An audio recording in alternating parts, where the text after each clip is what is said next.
the 7-week prime minister who saw that coming.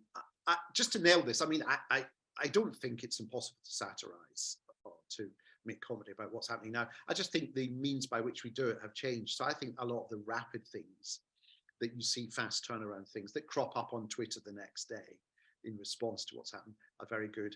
Or the rather more considered journalistic approaches of John Oliver and John Stewart, who have like a whole team of researchers, and you know, Avenue 5 season 2 has been going out in America, and it's just finished in America, but it strangely coincided with Elon Musk taking over Twitter and somehow convincing himself that he knows how to run a social media company when he doesn't. You know, he put some money into PayPal, that came good, he made a fortune. He bet on electric cars, and he invested in rockets. That doesn't make him someone authorized to sit in judgment on all the ethical and political niceties of how a global social media communications network should work. He has no training in that whatsoever.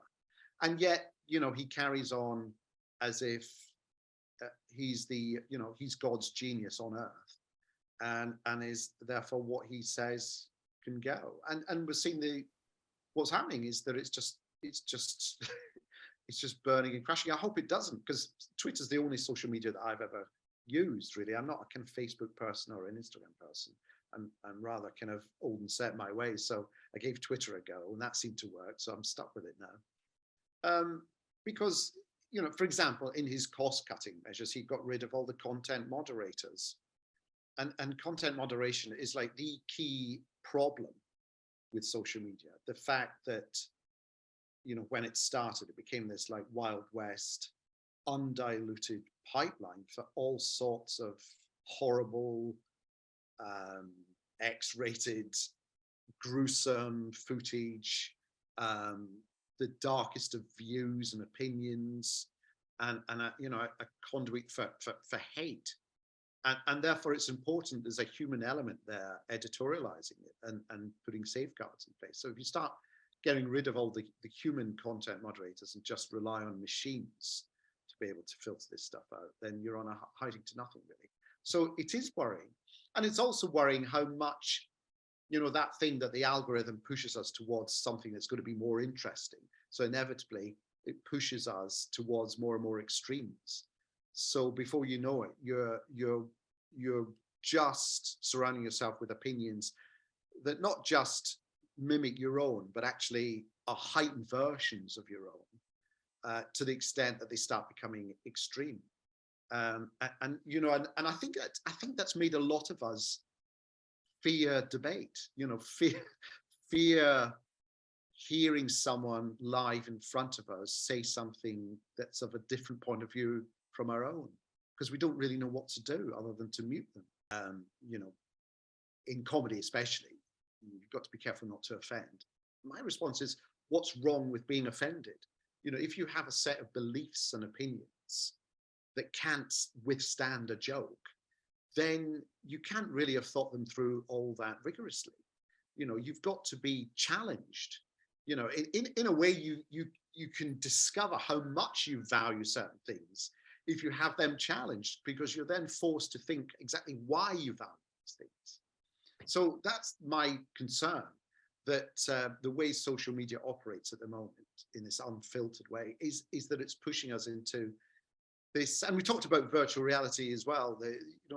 More and more of us, I think, just want to retreat to our own opinions, to like-minded opinions, people who we know will just revoice what we think. Or worse, you know, and this is the Zuckerberg line, to retreat into a virtual world, which we want as a solution to the actual world, which is full of problems and issues and things that terrify us, and climate change and war and the decline of democracy and all those things. Rather than try and address them, why don't we just retreat to this virtual world where we can, you know, invent a whole new country and a whole new appearance for ourselves and a whole new personality, and just live there for 8 hours a day at least. So I think you can do that. I think for me, the issues that I was interested in were getting so big and so global that kind of almost instinctively I felt I had to kind of pull myself away from the planet and away from the present and take that slightly, if we're in the future, it affords us that slightly larger viewpoint on planet Earth and where it's going, and gives me the means, as I say, the stage on which to kind of set the story. I seem to remember in one of the final episodes of The Thick of It, when Malcolm has been resigned by the Prime Minister. He's sitting at home with his kind of manager, being offered to write a children's book about a spider, and just all these dreadful kind of offers and opportunities afforded to him to go on. I don't know even if in the show whether we had him being offered I'm a Celebrity gimmick, and he just he just turns them down with disdain. I don't think someone like Malcolm could exist in politics at the moment. I think he would be reported quite rightly for his behaviour. So in terms of dissent about what I heard was going on, I asked around. I spoke to people in and out of politics, people who'd former ministers, former civil servants, treasury officials, and journalists in the lobby, and so on, and made a show that I thought reflected how things worked in Whitehall. And for the film spin-off of it, In the Loop, we actually were allowed to film in Downing Street, but we had to do a little bit of a tour because everyone was interested in meeting Malcolm, and people would wander up to Peter Capaldi and say, "Hi, I'm the Malcolm Tucker."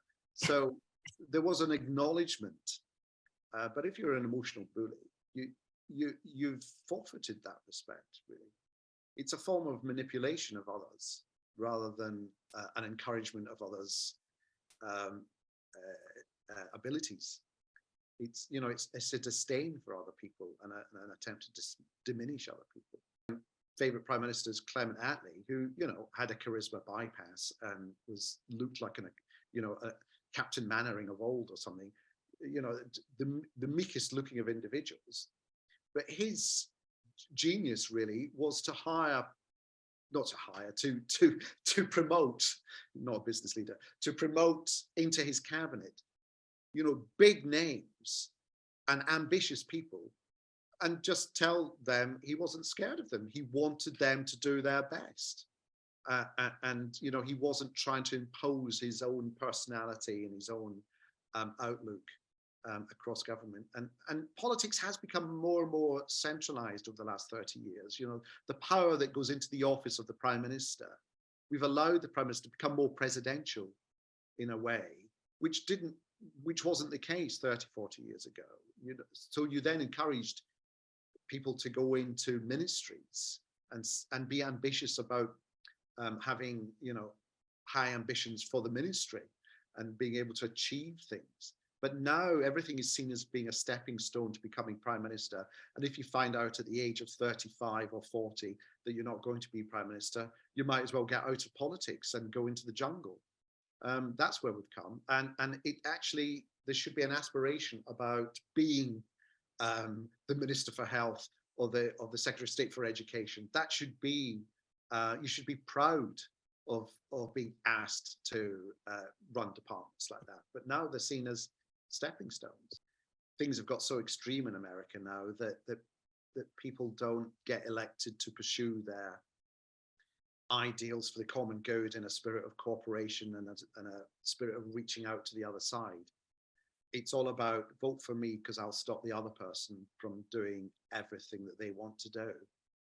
That's the situation. And I do worry that, we may have backed off slightly from it. I don't know. We have a Prime Minister who spent a lot of time in America and has American connections and had a green card.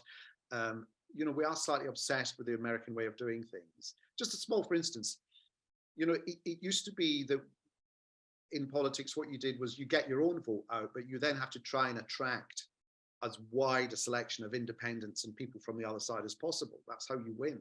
But now it's been about getting your own vote out and suppressing the vote of other parties. So hence all the ongoing changes to the voting systems in America across state, about postal ballots, whether they're allowed or not. The whole, invalidation of the election on the part of half the population, saying that the last election was stolen and so on. That's beginning to creep in here. We had Liz Truss talking about the anti-woke alliance, which is like anyone who dared speak out against her was seen as somehow unpatriotic. We've had, actually, it's in law now, the new ID law, where you have to show ID at the ballot. And not a lot of people are aware of it. I'm sure come the next election, a lot of people will be turned away because they don't have the right idea. What's that for? There isn't election fraud in the UK.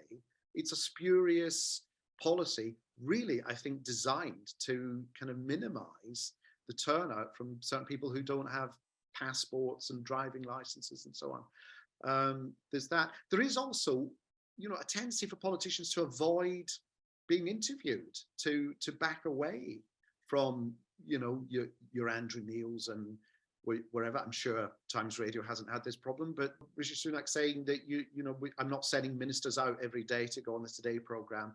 It's a sort of annoyance that people are asking questions. They don't like it. We've had in the last couple of years the rather worrying trend at political rallies or political campaign events where the press are present, of reporters being heckled by political supporters, or if a reporter asks a question, particularly probing question of the candidate, of party supporters booing the reporter. And that's a worrying trend, I think, where we're trying to stifle interrogation. I think we need to get better candidates, really, on all sides, really, because at the moment politics is such that either you have to be quite well off because it's an expensive business campaigning, or you have to have lots of donorship money from various donors and organizations, so on. So you're slightly beholden to them. It used to be people went into politics after having, a worthwhile set of experiences in the real world, whether it's in business or whether you were a doctor or a teacher or a nurse or work in social work or a law. But it tends to be now lawyers and those who did politics degrees and then became political researchers or political assistants, then going into politics. So it's almost, and they get their experience of the real world and real life afterwards when they leave politics. That's when they go into. We need to do a lot more to be encouraging people to come forward and bring their experiences of the outside world to politics as candidates, and try and winnow out those careerist politicians who've become from being a political student to being a political researcher to then an MP. I think that's the kind of so again, going back to what we started talking about, is people talking to each other in their own language and not talking to anyone else with divergent experiences. We have politicians who are all of a political world and have had political experience. That's and I think it reached its height with Liz Truss, who struck me as someone who mimicked being prime minister from the age of 6 and just wanted to perform being prime minister, and therefore didn't really develop any kind of personality or even ideology of her own.